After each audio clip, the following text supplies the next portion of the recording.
Dudu kız kaldım yalnız. Akşam akşam pencerede beni Tutup ah Dudu kızım öpmeli. Nerelisin ah Dudu gelin nereli? Deli oldum ben sana meyil. Helal olsun.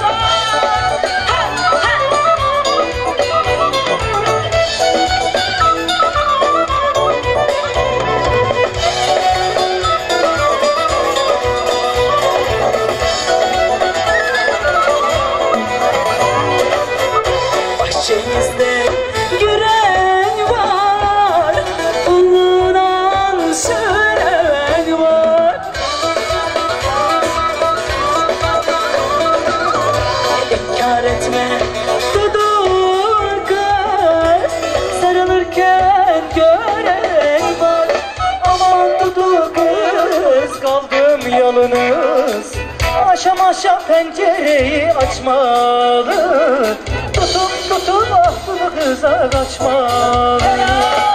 Nerelisin ah Dudu gelin nereli? Deli oldum ben sana gönül vereli.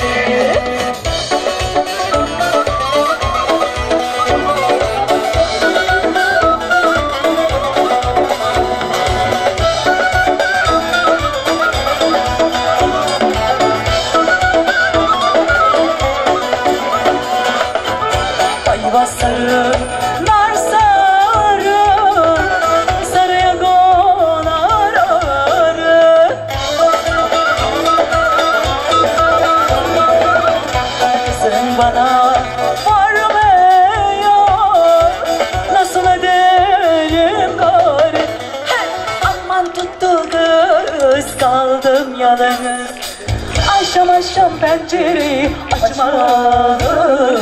Bulup ah Dudu kıza kaçmalı.